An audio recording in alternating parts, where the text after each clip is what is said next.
En direct, à Prades, avec l'excellent Alain Tarius. Mais excellent, c'est pas un métier. Le camarade Tarius a fait profession de sociologue, ce me semble. Et il y a très longtemps, quand je faisais un DESS Relations transfrontalières à Perpignan, je l'ai eu comme professeur, ce qui, pour avoir des cours de sociologie pour un historien, est assez rarissime. Je suis venu pour faire sérieux avec Michael Idrac, que les gens connaissent comme un islamo-gauchiste de la LFI, mais qui est surtout universitaire et pas québécois, spécialiste justement des camps et des circulations et des recirculations des migrants. On est ici, outre la joie que j'ai de te voir en vrai depuis un certain temps, pour un nouveau livre, car tu es productif, qui s'appelle Trafic de femmes, aux éditions de l'Aube, du camarade Jean Viard, autre sociologue inventeur du premier concept de l'archipel, mais c'est pas ça le sujet. Donc Trafic de femmes, c'est la continuation de ta quête du Graal. Et en fait, si j'ose dire, Alain, tu parles plomberie. T'as des circuits, et puis dedans, on y fait passer tout ce qui peut être utile pour du trafic illicite, des migrants, des putes, de la drogue. Est-ce que j'ai bien résumé? Pas que ça. Des migrants pauvres qui s'auto-organisent pour faire des commerces internationaux. Moi, je développe des analyses de la migration qui se passe de l'opposition entre émigrés et immigrés. Côté binaire, position. Pour une position ternaire qui complexifie tout, émigrés, immigrés, transmigrés. Transmigrés qui traversent. Il y a le Marocain qui part du Maroc, qui traverse l'Espagne, la France pour aller en Italie, et qui est parti de l'Italie se déploie avec des réseaux ukrainiens. Il y a des Belges qui, de milieux mafieux, qui se déploient dans le sud de l'Espagne. Ils traversent la France. Mais ils ne traversent pas n'importe comment. Ils ont des étapes bien particulières dans des villes, dans des milieux locaux, généralement liés à la migration. Et à partir de là, je prends un cas Perpignan, qui a été analysé à Perpignan en termes classiques de immigrés-émigrés. En 2005, la fameuse bagarre qu'il y a eu à Saint-Jacques, qui a fait référence pour ce qu'on a appelé les émeutes. Les émeutes, voilà. Le jour du traité constitutionnel. En réalité, quand Jean-Paul Aduy s'est fait accompagner des notables religieux musulmans marocains pour faire une contre-manif en face des bataillons de jeunes de Saint-Jacques, gitans, et pour la circonstance maghrébins. Ils ont oublié une chose essentielle, complètement. La presse, mon ami Giban, etc., ont parlé des migrés-immigrés, du jeu classique, et ont déroulé les analyses binaires. En réalité, ceux qui ont le plus agi venaient de logements sociaux qui abritent sur 120 familles résidentes, 90 familles marocaines qui sont dans le commerce transnational, c'est-à-dire qui portent des marchandises du Maroc vers les Balkans et vice-versa, avec une étape papillon et un lien avec des commerçants qui vendent des produits absolument étonnants, très techniques, dans des magasins de la place Cassène en particulier. Eh bien, c'est eux qui ont mené le caillassage de la bande d'Alduy, plus les juives musulmanes marocaines, quoi. Alors, il y a eu un épisode qui s'est passé là. À ce moment-là, il y avait France 2 qui était en poste pour filmer. Et une personne à côté de mes amis leur dit « Mais vous filmez pas ça, ce caillassage ?»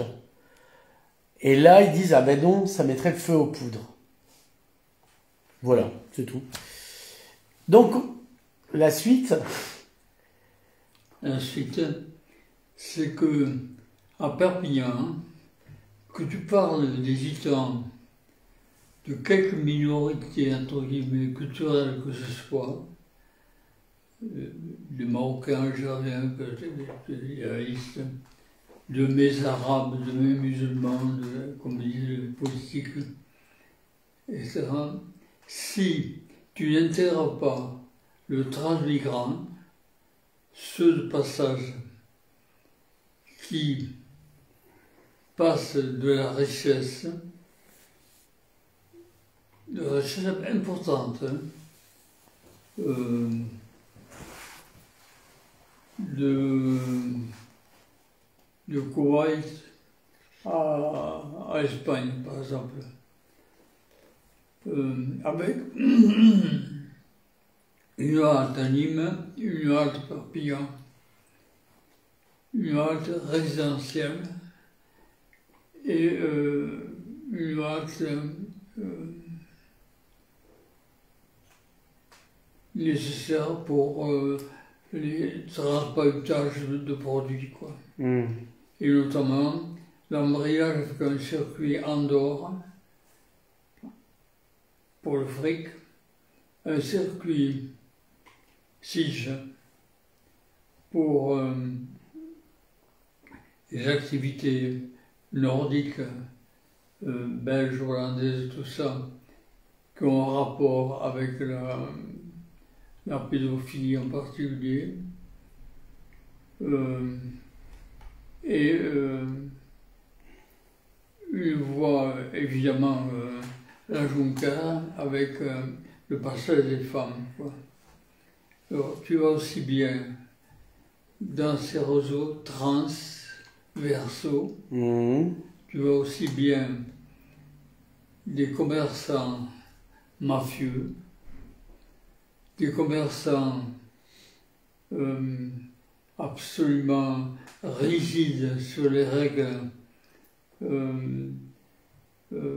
légales des produits qu'ils transmettent, ceux qui travaillent avec les exportateurs d'informatique et tout ce genre-là. Tu vois tout ce milieu qui est très représenté à Perpignan, par exemple. On ne le voit pas. On ne le voit pas. Qui le sait décrit?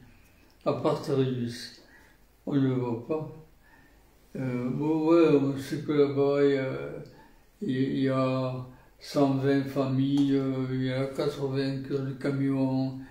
Ces camions, ils vont en Espagne, ils vont en Belgique.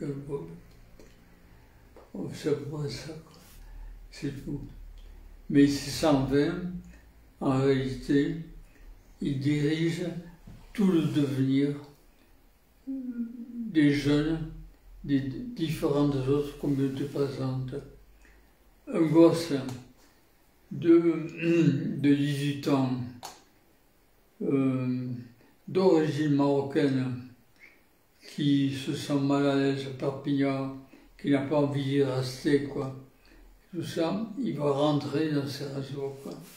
Et là, il sait qu'il trouvera, s'il n'est pas trans lui-même, s'il n'y arrive pas, il trouvera le bon magasin dans le bon pays qui l'intéressera, quoi, où il pourra bosser, quoi.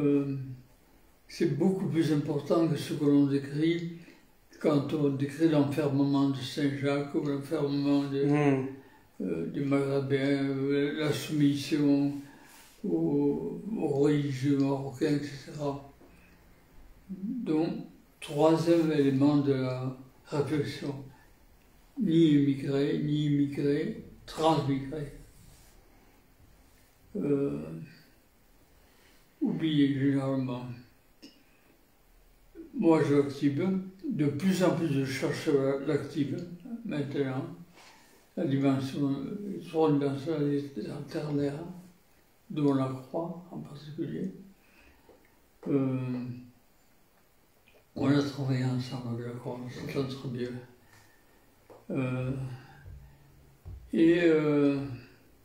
Notre projet maintenant, avec notamment des Marocains, c'est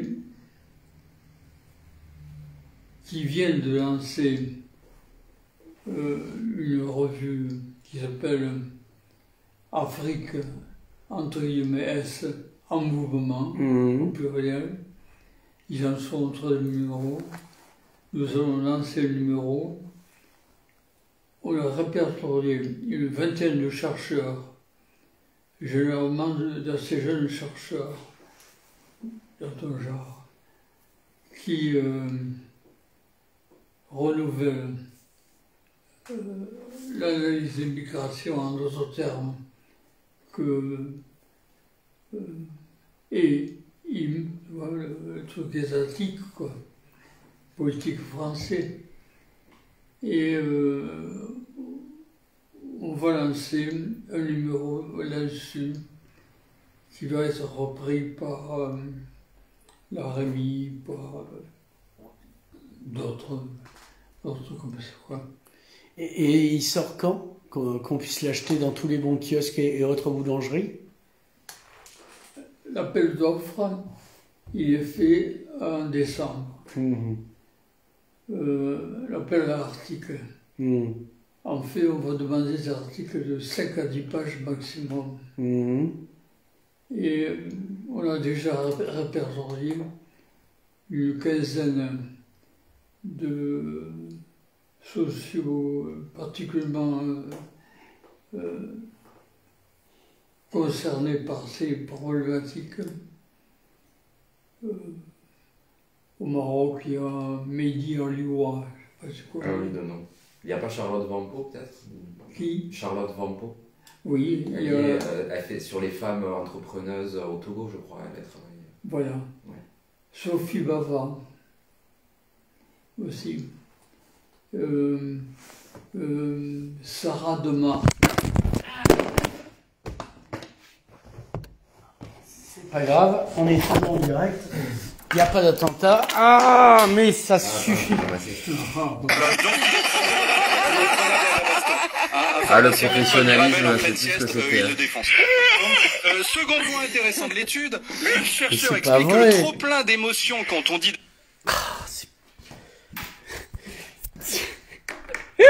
J'ai voulu faire bien, je le sentais qu'il fallait pas le faire, que ça marchait. Et voilà, et... Ah, évidemment, on y arrive. Parce qu'on n'a pas interrompu le direct, figure-toi. Tout ça, voilà. Le de Michael. On peut reprendre, c'est bon. Vas-y. Sarah Demar. En France aussi, Lamia Missaoui. Oui, alors j'avais lu des articles, Nicolas m'a dit que vous étiez proche. Oui. Donc ouais, j'ai lu déjà Lamia Missaoui. Elle est prof maintenant, elle est la patronne de sociaux à Versailles 51. Ouais, ok. Il y a eu bagarre avec une certaine Schmoll. Ah, je la connais en plus. Camille, je crois. Camille Ouais. Schmoll, ouais. Qui est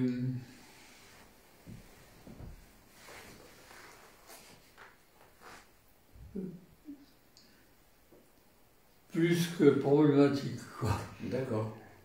Un goût du pouvoir immodéré, quoi. Et la problématique des femmes, par exemple, c'est celle qui consiste à interviewer pendant une journée une femme qui a eu un malheur en traversant la Méditerranée, alors que on a travaillé pendant 12 ans pour cette enquête-là sur 650 femmes qui ont fait les trajets Balkans-Espagne et qu'on a une toute autre vision du sens de leur transmigration, quoi. Alors, l'un explique l'autre que ce bouquin-là ne soit pas plus connu, on le doit aussi à Schmoll, quoi. Mais parce qu'elle a fait un bouquin aussi, je crois, sur les femmes en migration, non? Ou alors un article qui avait eu un retentissement assez important. Oui. Que j'ai lu, alors je sais plus si c'était un article ou un bouquin, mais qui mettait vraiment l'accent sur les femmes en migration. Et bon, moi j'avais trouvé intéressant en tant qu'à l'époque j'étais juste doctorant. Mais c'était l'aspect souffrance, quoi. La femme en migration nécessairement est victime et souffre. Mais pas actrice du projet. Nous, ce qu'on voit, c'est pour 7000 femmes sur 40 000, ce qui n'est pas n'importe quoi, un retournement de la domination. Une capacité de réaliser au retour chez soi ce qu'elle n'aurait jamais pu faire en restant au pays, quoi. C'est pas n'importe quoi, hein. Même pour les prostituées. Bien sûr. Non, parce que on revient en flashback avec Ségolène Neuville. La prostituée est nécessairement une victime, et c'est pour ça que et du coup là c'est l'inverse, c'est-à-dire que par la prostitution on peut changer sa vie. Oui, à soi et à sa famille. C'est quand même pas rien ce que tu annonces par rapport aux préjugés habituels sur ce qu'on appelle le retournement de la domination. Ça existe, oui, c'est mieux.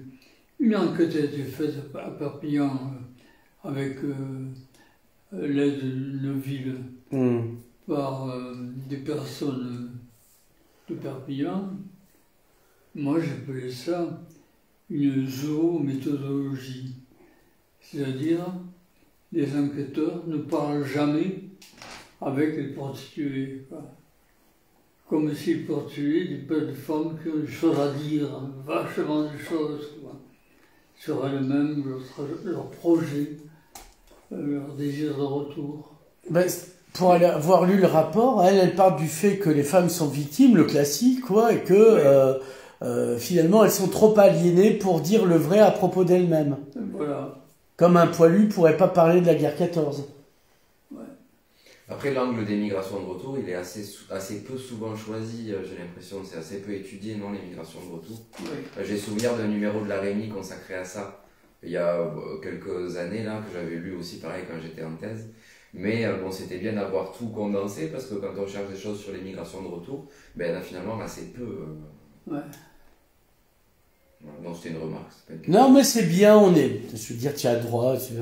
Alors, on va revenir au thème du livre, parce qu'on va pas refaire des interviews qu'on avait déjà faites, encore que il y a 10 ans, je vous avais filmé, toi et le camarade Sistac, à la maison, ah mon Dieu, sur le, non, sur le, tu sais, c'était rue Rabelais, c'est pas des architectes, une maison de l'urbanisme. Voilà. Ah ouais. Et tu nous avais déjà annoncé il y a 10 ans que les élus locaux du département investissaient, comme moi je parie sur des chevaux, sur des prostituées, notamment au Madams, où il y avait un rendez-vous, où on leur présentait les nouvelles, ils achetaient pas, ça leur apportait tant de pourcents, c'est mieux qu'une cicave. Et ça continue, et sur le moment, moi je m'étais dit, ça y est, on filme ça, enfin, le rideau du temple se déchire et la vérité apparaît. Non, pas du tout. Ça se passe bien, comme dirait le maire du Havre. Ouais. Pourquoi ça n'a pas eu plus d'écho que ça? Mais je te pose la question. Écoutez, moi, vous savez, je suis qu'un petit média, monsieur Tarius. Ça a pas été, ça a été repris dans l'Indépendant, il me semble, à l'époque. Mais pas en grand titre, parce que j'en ai discuté avec Julien Marion. Il m'a dit pour que ça, parce que je m'étonnais de la même chose avec Julien Marion, il me dit, mais si tu mets pas plusieurs fois des unes en disant scandale, les élus locaux investis dans les prostituées des bordels du Sud, ça passe crème, comme on dirait dans un café. Voilà. Et là, donc, tu réitères, et là, c'est pas une vidéo, c'est-à-dire c'est un livre, c'est aux éditions de l'Aube, on l'a dit tout à l'heure, Jean Viard, donc ça sort à Paris, à la capitale, donc on pourrait, mais peut-être, comme tu me disais, moi, mon temps d'infusion, c'est 2 ans. Oui, oui. Des bouquins, moi, qui ont été par un truc qui s'appelle Google Scholar, ou comme ça, qui sont assez objectifs, qui sont apparus, c'est Anthropologie du mouvement. Alors, 1989, il est sorti en 1995. Il a commencé à être cité. En 1995, j'ai sorti un bouquin qui s'appelait Arabes de France dans l'économie souterraine mondiale. C'est clair, c'est la mondialisation par le bas. Le bouquin a été cité à partir de 2002. Ah oui, 89-2002, ouais. Et attention, ça, il est cité 30 fois par an, quoi. La mondialisation par le bas, que j'ai sorti en 2002, a été, lui, immédiatement cité, mais l'éditeur Ballant avait failli. Dommage. Et pourtant, c'est le plus cité. Il est cité actuellement 780 fois ou quelque chose comme ça, quoi. Et chaque année, 30 fois, 40 fois. Mais il y a toujours un délai de 1-2 années avant que les problématiques que j'aborde se diffusent dans les milieux de la recherche. Et là, on va faire un moment important en sortant par une revue marocaine très prometteuse, quoi. On va faire un numéro sur la trianalyse, quoi. Non pas la bianalyse que font politique, la police, les partis politiques aussi, en France notamment, quoi. On ajoute le troisième, le trans, quoi. Schiller et d'autres aux États-Unis.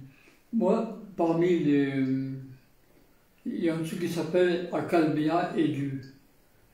C'est extrêmement intéressant pour suivre un chercheur, quoi. parce qu'ils font une classification mondiale. Parmi les gens qui me citent le plus, bon, il y a les Français, deuxième, USA. 340 chercheurs différents aux USA qui me citent. C'est énorme. Troisième, Maroc. Quatrième, Brésil. Cinquième, Mexique. Sixième, tenez-vous bien, Chine continentale. Parce que pas Taïwan. Shanghai. Ouais. Shanghai, Hong Kong. Bon, je veux dire, on m'intéresse pas, Perpignan, ça c'est certain. Mais Perpignan ne sait pas qu'elle existe en fait. C'est le secret, c'est la cuillère dans Matrix. Qu'est-ce que je veux dire Alors, parlons de Perpignan, puisqu'on y est à nouveau. C'est un peu comme dans Apocalypse Now. Saigon, putain encore Saigon. Là c'est Perpignan, merde, sempre Perpignan. Il y a eu... alors, elle était un point de passage. Et maintenant, la prostitution à Perpignan explose totalement. Alors, il y a tous les produits, si j'ose dire, tout. Alors qu'avant, on avait une prostitution classique. Mais alors là, et ça vient. Enfin, moi, mon point de vue, puisque j'y vis après tout, c'est le confinement a fait beaucoup pour la prostitution à Perpignan. Est-ce que tu peux, comment tu as vu l'augmentation dans le tuyau Perpignan et les différents réseaux? Parce que ce qui est grave, c'est que c'est lié à des réseaux de mafia très tendus du slip, comme la calandrette, etc. Bon, pour moi, il y a un phénomène clientélique au niveau cantonal, c'est-à-dire conseil général, conseil départemental, qui consiste à confier à des familles pauvres un enfant de l'ASE. Alors l'ASE, c'est quoi déjà? L'aide sociale. Gérée par le département. Avec des gros budgets, non, faut le rappeler parce que Avec des gros budgets. Sinon on n'entend pas. Et placer un enfant, c'est comme donner un salaire. C'est reçu comme tel par les familles. Alors, quand l'enfant déconne, tu vois, quand il a des possibilités, à partir, disons comme ça, de 12-14 ans, de toucher à la drogue, ou de toucher à la prostitution, des choses du genre-là, photographie, film et tout le reste, à Sige par exemple, des week-ends aux Pays-Bas, ou des choses du genre-là, organisées par Sige. Pour ce qui est des jeunes, des mineurs. Quand les filles dès 18 ans passent immédiatement dans les réseaux prostitutionnels espagnols, quoi, de Perpignan, on crée à Perpignan moi j'appelle ça une pépinière prostitutionnelle. C'est des jeunes pousses après tout. Pépinière prostitutionnelle.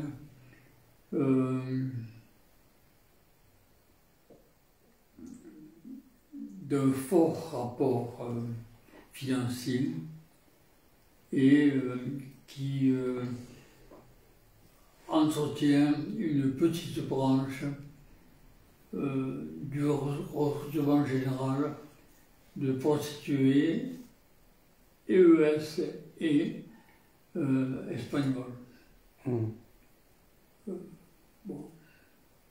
Et Et du coup, je te coupe, mais est-ce que c'est est-ce que c'est un réseau qui a la main sur ça? Parce que j'en suis au tout début de ton livre, là, et donc tu parles des réseaux mafieux qui gèrent la prostitution. Et ça me fait penser à ce que tu parlais là de renversement de la domination. Ben ça, je l'ai un peu étudié moi dans ma thèse où en Sicile, c'est la mafia nigériane, la hache noire, qui a mis la main sur une bonne partie de la prostitution. Bon, peut-être qu'on peut y voir un renversement de domination, mais est-ce qu'à Perpignan, on a ce genre de choses? Est-ce que c'est un réseau de migrants, de transmigrants, de locaux qui a la main là-dessus? Et est-ce que c'est des gens qui vivent dans l'opulence et qui gèrent ça? Bon, ou est-ce que c'est un renversement de domination et des gens qui ont une forme d'ascension sociale en faisant ça? Comment tu le décrirais?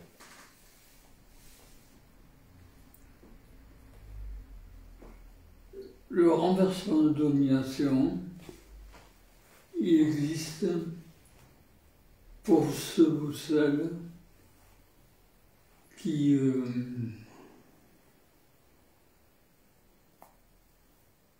dès leur départ à la prostitution, élaborent un projet de retour. Ok. Le renversement de domination est lié au projet de retour? Et le projet de retour. Ok. Donc pour revenir à Perpignan, finalement, qui tient les rênes des réseaux prostitutionnels? Calandretta, Santa Corona? Ça ne t'intéresse pas. Oui, non, c'est pour être sûr. Louis Alliot? Non, je déconne. Non.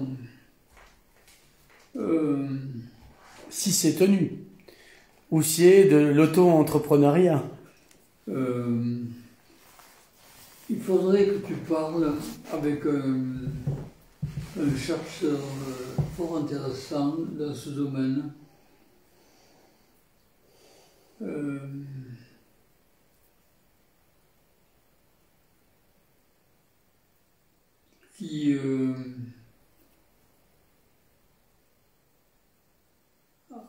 J'ai oublié son nom. Ah, c'est malheureux. Alors, de quoi traite-t-il? Comme ça, on trouvera le chemin en passant pour retrouver le don. De l'entrée des jeunes dans la prostitution. Et il est basé où? C'est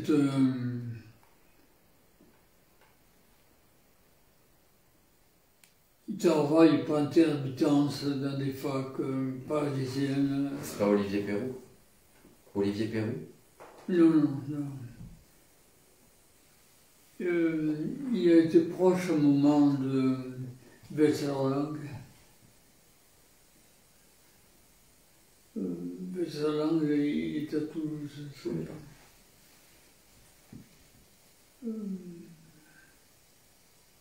Bon. Donc, peu importe. L'idée, c'est est-ce que la prostitution est tenue par des réseaux ou est-ce que c'est des gens qui vendent leur force de travail sexuelle, si j'ose dire? Laurent Guessat. Ah, je connais pas. Donc, Laurent Guessat. Laurent. Ouais. Laurent Guessat. Oui, il a écrit 3 bouquins fort intéressants sur la prostitution des Algériens sur les quais de Marseille, sur enfin du thème de ce genre-là, quoi. Et il a écrit un bouquin aussi, des articles, il a écrit des articles sur les passages de Nîmes, Montpellier, Perpignan, Espagne. Espagne, Sige et tout le complexe masculin, des bordels masculins à partir de Sige. Sige est une capitale européenne. Alors, Sige, c'est sur la côte de la Costa Brava. En fait, c'est à 2 pas c'est en face Barcelone, quasiment. Entre Tarragone et Barcelone. Et il y a un festival de cinéma et c'est reconnu comme une grande ville pour l'expression homosexuelle des mœurs. Voilà. Oui. Peu de choses près. Il se trouve que c'est là qu'on m'a présenté le prince des Asturies devenu roi. Mais c'était pas pareil, c'était pour un salon, un congrès européen du volontariat. Non, je tiens à le préciser parce qu'après les gens vont... Donc, oui, Sitges est une capitale, disions-nous. En gros, comme on commande des fruits pour les petits déjeuners, c'est le nœud de distribution de produits humains à tendance masculine. Voilà. Bon. Disons tout simplement que le site organise autant de voyages de jeunes catalans, perpignanais, au Peuple oriental, depuis l'âge de 13 ans jusqu'à l'âge de 16 ans, pour des week-ends photographiques aux Pays-Bas, prostitutionnels en Belgique, aux Pays-Bas, ou à Prague. Et puis ensuite, une intégration dans les réseaux de bordel masculin, masculinité, mais qui est très inférieur en chiffre d'affaires au courant des femmes, quoi. Les femmes, c'est quand même 47 000 balkaniques en 12 ans, entre 2007 et 2019, 47 000, et avec une évaluation de 7 000 retours. 7 000 retours, mais avec des passages longs en France, avec des camionneurs, des réseaux de camionneurs, d'arrêt autoroutier en arrêt autoroutier. Ça peut durer comme ça 3 mois à Nîmes, 3 mois à Valence, pas Valencia, Valence, etc. Dans le Drôme. Et puis, pour arriver en Belgique, un moment en Allemagne, mais maintenant, les Eurocentres, depuis l'année dernière, sont fermés ou en voie de fermeture. Donc, c'est plutôt vers Prague que ça se passe, ou en Hollande, comme ultime étape pour retourner sur un projet chez soi. Maintenant, il faut savoir que sur 47 000 filles qui sont venues du Balkan, 3 500 étaient accompagnées par des familiers, sœurs, frères, cousins, copains, copines du lycée, qui ne touchaient pas à la prostitution, mais travaillaient dans des commerces, ou des gardes d'enfants, de personnes âgées, tout ça, non loin des bordels où travaillait la fille qui les accompagnait. C'est une caractéristique aussi de cette organisation. Donc, une diversité dans les projets qui peut partir, le projet peut naître avant le départ des filles des Balkans. Ça peut être un projet familial. Voilà. D'où l'intérêt d'étudier les projets migratoires comme Migranter a fait. Voilà, cette notion de projet migratoire qui est en tant que telle hyper intéressante. Ouais.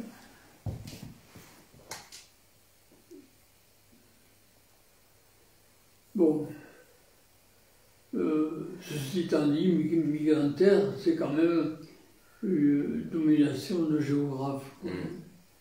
Il y a des guerres comme ça, hein, les historiens, les géographes, les sociologues. Non, c'est pas ça, c'est... Une guerre civile en sciences humaines. Être socio-anthropologue et être géographe, c'est deux visions du monde vraiment différentes, quoi. Oui, comme le Braz, bien sûr.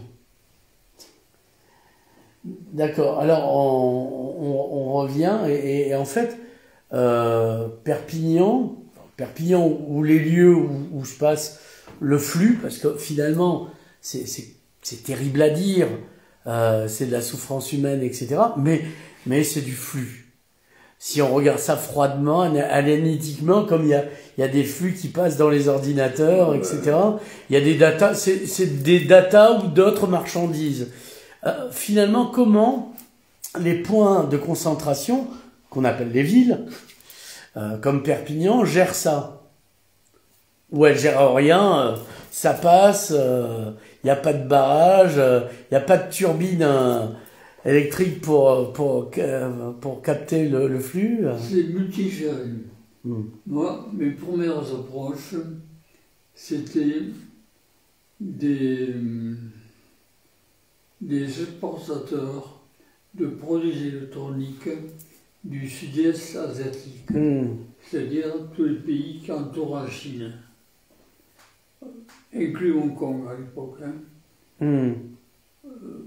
Indonésie, Taïwan, Japon, Corée, qui avaient une politique commune d'exportation dans les principautés arabes. Et à partir de là, une alimentation des réseaux de migrants afghans, iraniens vers l'Europe, ou turcs vers l'Allemagne, qui devenaient distributeurs de ces produits. Alors, avec des entorses très importantes à la vision que l'on décrit habituellement des flux. Par exemple, surtout pour passer par Istanbul. Istanbul, parce qu'il y a des faux produits, des imitations, des trucs de ce genre-là. Or là, on tient absolument à avoir des produits authentiques. Oui, des vrais appareils photo Nikon, par exemple. Exactement. Bon. Et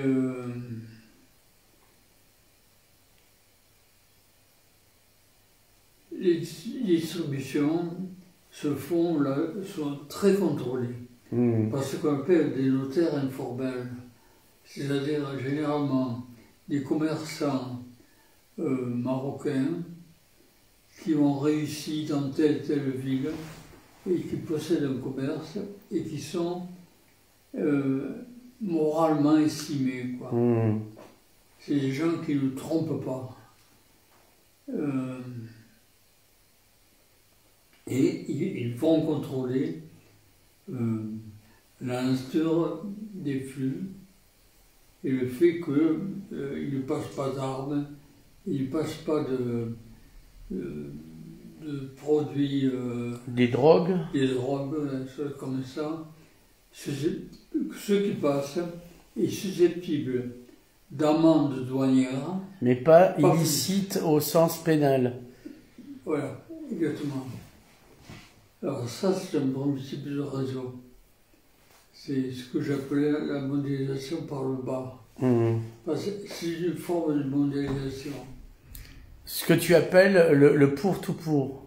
Voilà, pour-tout-pour. L'entre-pauvres.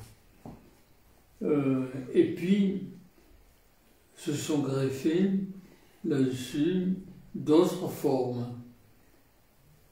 Celles des femmes, des trafics de femmes, qui, à l'aller vers l'Espagne, sont maîtrisées par les mafias. Alors là, elles interviennent très fortement, généralement en parallèle des réseaux pour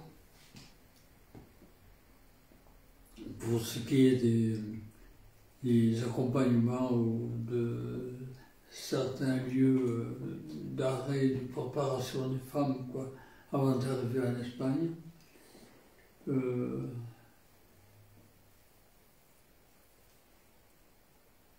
Bon, alors là, on arrive à ce chiffre fantastique de 47 000 dans 12 ans, 7 000 retours, et puis autant de perdu de vue. Perdu de vue, c'est qu'elle se marie avec un vieil espagnol, ou bien avec. Elles vont travailler pour un gars. À Barcelone. Il y a des morts aussi dans les perdus de vue? Non, il n'y a pas de ce genre de règlement de compte, quoi. Le fait est qu'il y a un flux qui est entretenu par ce système d'échange qui s'est institué. Et que au bout de 6 ans, maxi 7 ans, une fille doit disparaître du réseau bordel officiel espagnol. Alors, elle disparaît. L'amour dure 7 ans. En 7 ans, il faut qu'elle fasse le capital. Il faut qu'elle construise le capital qui rentre directement dans les Balkans grâce à des camionneurs détachés notamment les plus précisés, c'est les entrepreneurs détachés. C'est ceux qui partent avec leur camion de Bulgarie ou de Roumanie et qui vont travailler en Espagne, en France et en Italie. Et donc qui, au retour, ont des contrats pour l'aller, ensuite pour travailler dans le pays où ils vont, mais n'ont généralement pas de contrat pour le retour, pour rentrer les choses en Roumanie, etc. Alors là, ils sont liés avec des réseaux de filles qui retournent, qui ont très vite compris. Là, je sors un cas qui est assez extraordinaire, celui de Sardinella, qui a créé un extraordinaire réseau de 700 personnes, 300 camionneurs, 400 filles en gros, quoi, dans des positions extrêmement variées dans tous les pays, qui sont un réservoir évidemment d'expérience. C'est comme ça que j'ai fait mon terrain par Skype.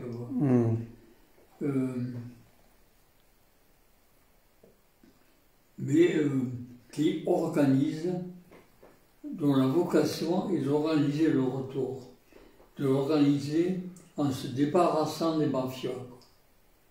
Il n'y a pas une mafia qui doit profiter de l'argent des filles au retour. Les mafias en profitent pour les vendre à l'aller, pour travailler dans les petits clubs. Les petits clubs quand ils sont en Espagne, mais ensuite ils les lâchent quand, au bout de 6 ans, 5 ans, 6 ans, 7 ans, quand elles doivent repartir. Et là, justement, le réseau Sardinella, que je donne un exemple, les récupère pour essayer à 2 ou 3, chacune environ 7 000 à 10 000 euros.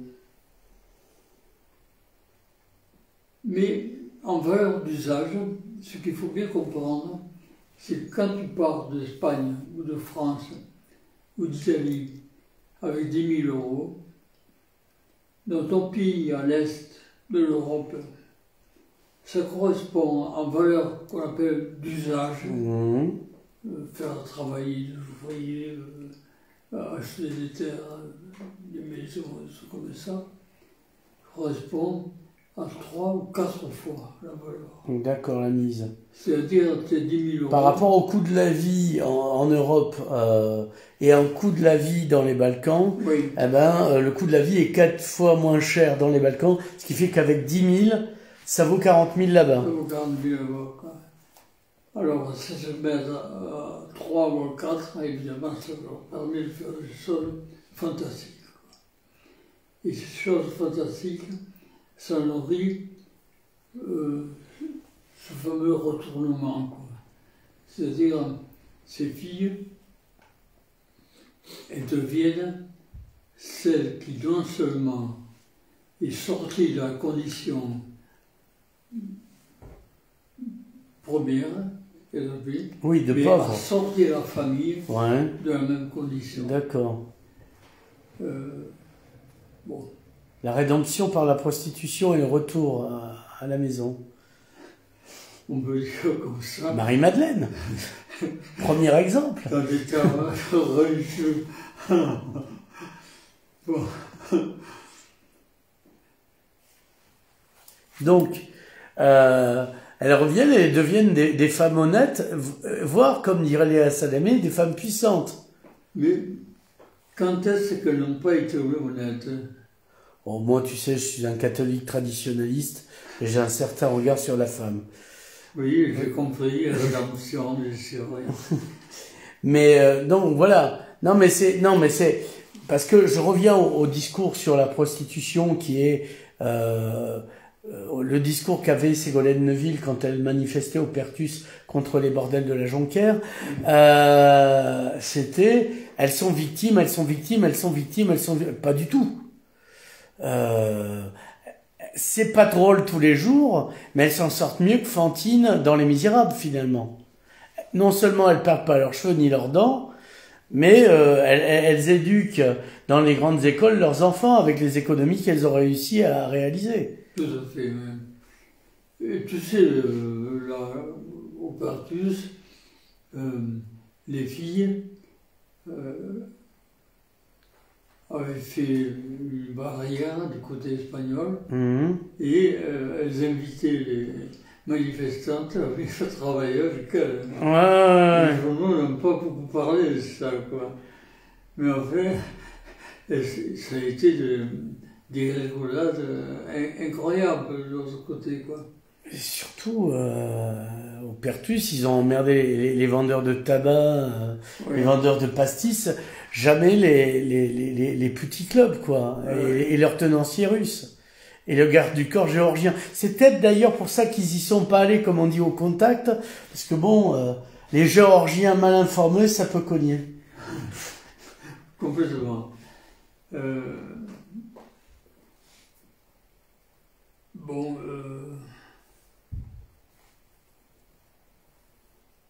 C'est quoi la différence entre la conférence que vous avez faite à Perpignan il y a 10 ans à peu près et maintenant? Qu'est-ce qui a augmenté? Qu'est-ce qui change? Parce que c'est plus ou moins le même chemin, sauf que c'est comme une maladie qui évolue, c'est la même maladie mais il y a plus de métastases. il y a 10 ans, on n'a pas découvert les retours. On avait travaillé sur les alliés et les accompagnements mafieux. Donc c'est de ça qu'on parlait. Maintenant, avec le retour, on découvre l'intervention des familles, leur proximité, leur perméabilité dans le milieu prostitutionnel et leur façon de faire cohésion familiale pour assurer ce fameux retournement en revenant au pays et en portant un projet, quoi. Les projets, ils se construisent pendant des années, pendant 6-7 ans, avant d'aboutir, quoi. Par exemple, à celui de Magdalena. Donc une des personnes qui donne son récit à l'intérieur du livre, Oui. comme Sardinella, mais c'est un autre C'est archétype. une Ukrainienne Mmh. au-dessous d'Odessa, Mmh. dans l'étroite bande qui va d'Odessa à la Roumanie. Mmh. Et La Roumanie ou la Romanie, puisque... la Roumanie. D'accord, voilà. Ceausescu, par Rome. Il est plus... Oui, non, il vit sur une île avec Elvis et Kennedy. Eh bien, c'est quand même extraordinaire. Pendant que Magdalena travaillait dans des clubs de luxe en Espagne, notamment en Benidorm, d'avoir son frère qui lui envoyait des descriptions d'Ovide en lui disant « Mais tu vois ça, cette description, on va l'appeler les goélands et on a un village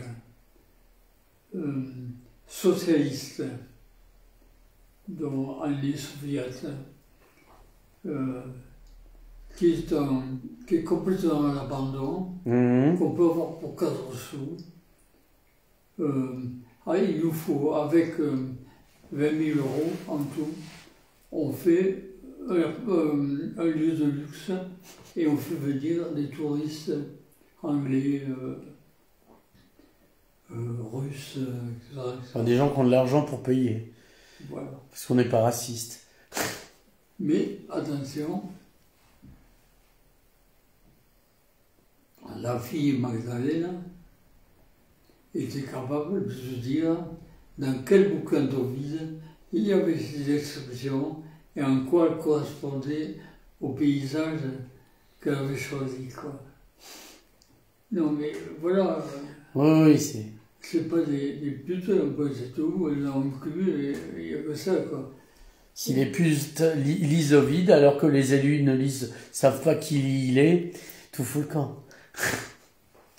Et puis, il y a beaucoup de filles intelligentes et très déterminées au fur et à mesure de leur présence en Espagne, quoi. Et qui, comment dire, avancent de plus en plus nettement leur projet en impliquant de plus en plus la famille au pays. Il faut comprendre ces systèmes-là, quoi. On n'est pas dans un vestiaire avec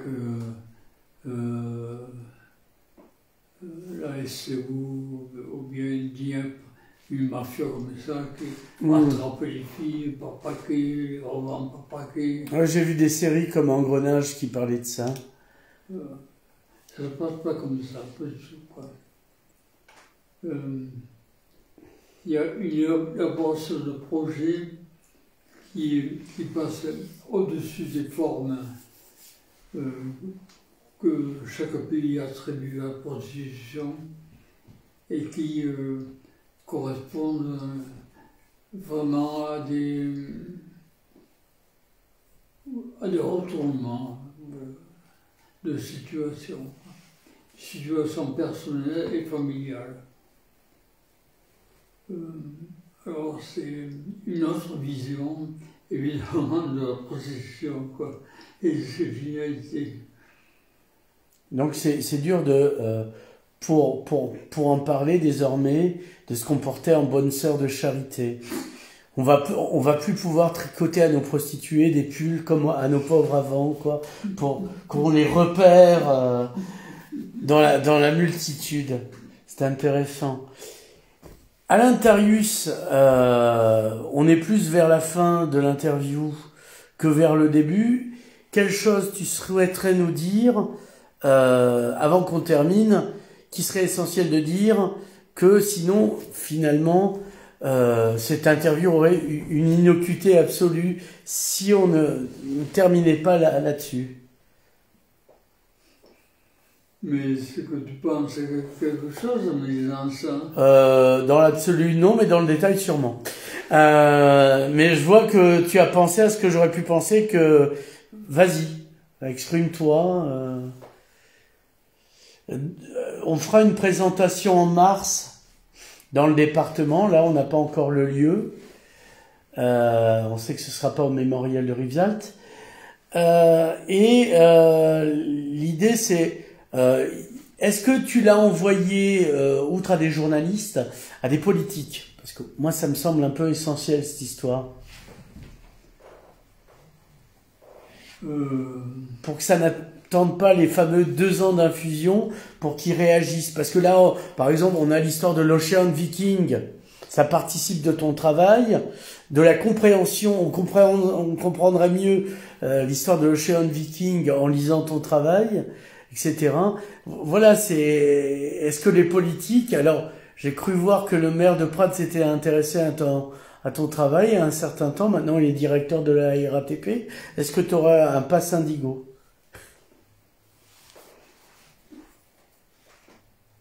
Il en a acheté... je ne sais pas, l'éditeur. Ouais. Bon, tu as vu le message de Oui. Macron, d'accord.